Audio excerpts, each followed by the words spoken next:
nothing really happens.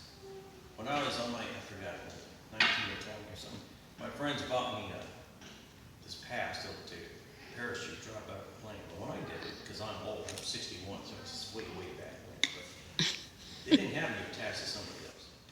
They had you over 800-acre drop zone. They have those old Army training parachutes, the big round ones with the cord they attach to the inside of the plane.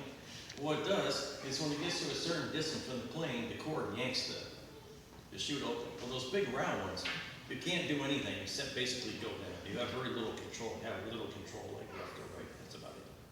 But it wasn't scary at all initially. Well, jumping out of the plane initially was kind of scary because it's into the unknown. Now I'm jumping out of a perfectly good plane for no real reason. So they reminded me that I paid $250 for this and the only way down is out the door. That's well, okay.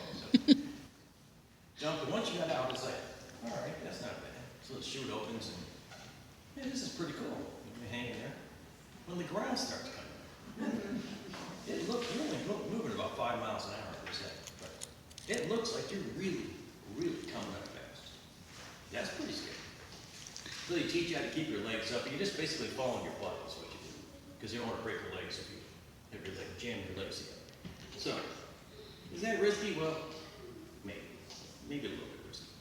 How about driving through a bad neighborhood? How risky is that? Depending on where you are, depending on the neighborhood, probably, I would imagine. Although, in my life, I found that what a lot of people think are bad neighborhoods aren't really that bad. That's because everybody has his own internal prejudice. So they think this is a bad neighborhood. Let's say this is the south side of Brooksville, going through there. Most of the time, it's perfectly safe. It looks like it might be scary. I'll give you another example. I, by habit, hold the doors open for anybody that's behind me. I don't care who you are.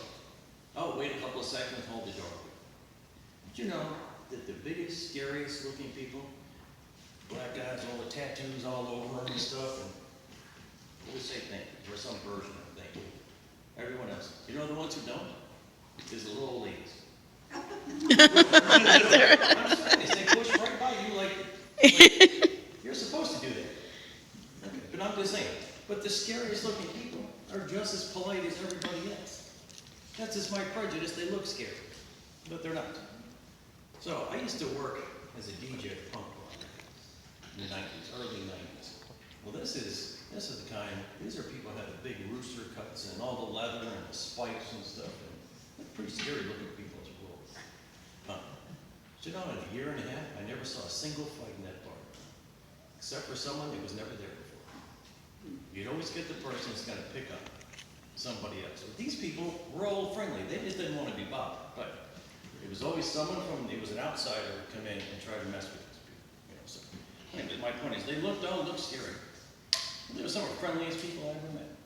For my 35th birthday, I had a party at my house. So I invited a whole bunch of people from the bar that were there all the time. I had a friend, Steve, who was Jewish. He looked like a big beard, bushy beard and a mustache. He looked, Jewish, like conservative Jewish. That's what he looked like. So, as the party's going on, I realized that Steve was missing.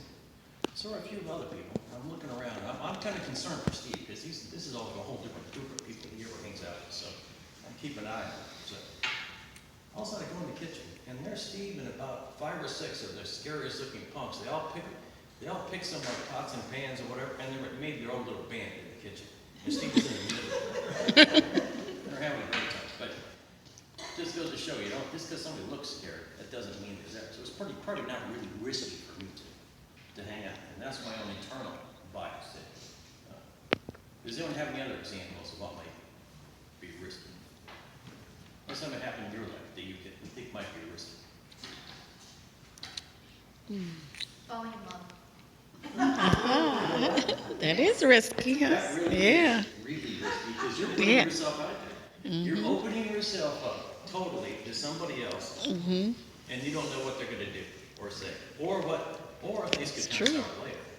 I've been married twice before, so I have a lot of experience in this. I have a lot of experience about what not to do. I've made a much better decision this time. But that is scary. Falling in love is really scary. asking my wife to marry me was scary, because I didn't know what she was gonna say. We were getting along, everything was great. She could look at me and say, "Are you kidding me?"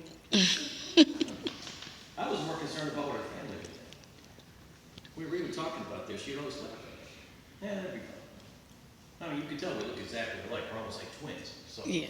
I didn't know what her family would think, because I've been through this before. And she kept laughing it off, saying, "Nah, that won't fun, it'll be fun." I found out later, because she wasn't telling me, there's a lot of people like that look like me in their family. They were married to her sister, daughter, or different people like this. The family was used to it.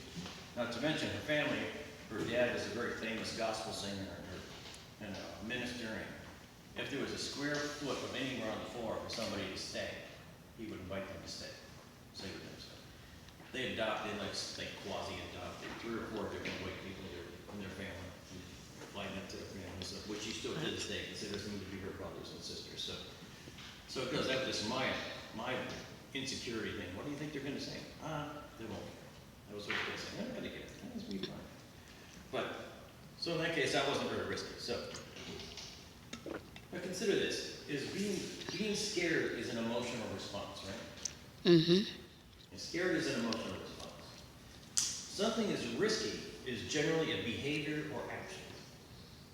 It's not an emotional response. That's a behavior or action. Something you're going to do or somehow how you're behaving, which is risky. So how do I determine how much risk is appropriate for me as a human being? You need to ask yourself, I'm coming to the end now, so you need to ask yourself a couple of questions. Is it legal or socially acceptable? That's the first thing you're going to ask. Is it legal? I mean, burglarizing people's houses is not legal or socially acceptable. That's pretty risky. And the consequences for that is something I don't want to have to deal with. So I live my life vicariously through others. I think they make mistakes and they go to prison. I'm like, I don't want to do that. That doesn't sound like fun at all. So you got to ask yourself that first. Also, the next thing you got to ask yourself is, will this action or behavior help me grow as a person, either mentally or physically? So if I'm going to take some risk, is it going to be beneficial to me somehow? You really got to ask yourself that. Is it going to help me grow as a person, either mentally or physically? Will this cause me mental anguish? If what I'm going to do will cause me some kind of serious mental anguish. Someone that's afraid of heights, serious mental anguish to have them climb up to the top.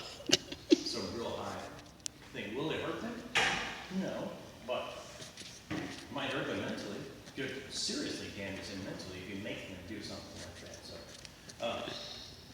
will this cause me mental or physical pain or suffering? That's on my always averse to being injured. So if it's going to cause me pain or suffering, I'm pretty much at risk averse to that. So it's like, or of course, the most important thing is, will this cause or potentially cause injury or death to either me or somebody else? A lot of people forget to somebody else. Because I'm the other believer, what you do to yourself, that's your own consequences. You've made that decision. But you don't have any right to make that decision for somebody else. It's an innocent bystander. That's a lot of things people forget. There's other people could be injured as a result. So, after you've answered these questions, you need to ask yourself the most important questions of all. How is it going to benefit me? Do I get some kind of benefit? There has to be some benefit for me to take any kind of risk to do anything. So, how does this make me grow as a human being, like I said, either mentally, physically, socially, or whatever? How does it help me grow if I'm going to do that? And mostly, the very last line of all, is it worth it? If what I'm doing, is it worth it? Think about this. I mitigate risk every day. That's my job. I'll give you an example of something everybody does at the house. You got something that's really high up on the shelf, can't reach it.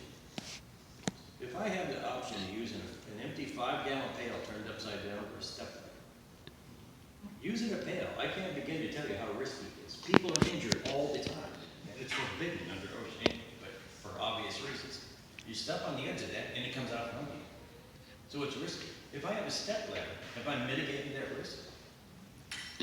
So I've mitigated a lot. That's what that's for. So I can climb up or read something that's higher than I'm able to reach normally. That's the kind of questions, that's the kind of things you gotta ask